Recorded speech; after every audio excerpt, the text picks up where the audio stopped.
Doğma kəndimizdə biz görüşəndə hamını gəzirdi gözü Şakirin. Çox gözəl bilirik eldə, obada, böyükdür hörməti düzü Şakirin.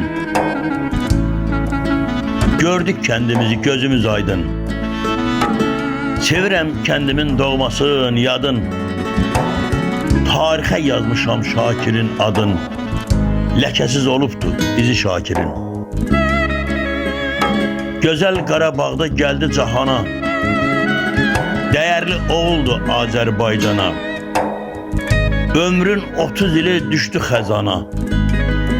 Olmadı baharı yazı Şakirin. Əlində kamera düşdü çöllərə. Getdi müharibə olan yerlərə. Onun igidliyi düşdü dillərə. Heç vaxt bükülməyib dizi Şakirin. Hər gün əskərlərlə görüşdü Şakir. Təzə xəbərləri bölüşdü Şakir. Əlində kamera döyüşdü Şakir.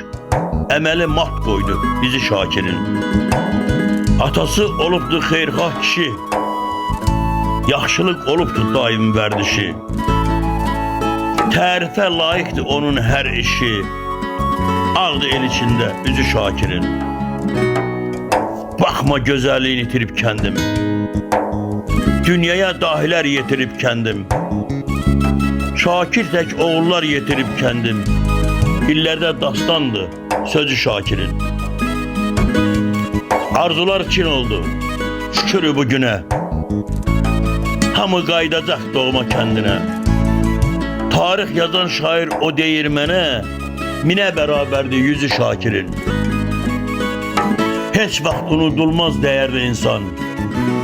Şakirin qiymətin verəcək zaman. Ona hörmət qoyub fəxr edir hər an. Öz eli, oğlu, qızı Şakirin. Bilir Allah verdi bu bir həyatdır. Adında kəndinin adın yaşatdı.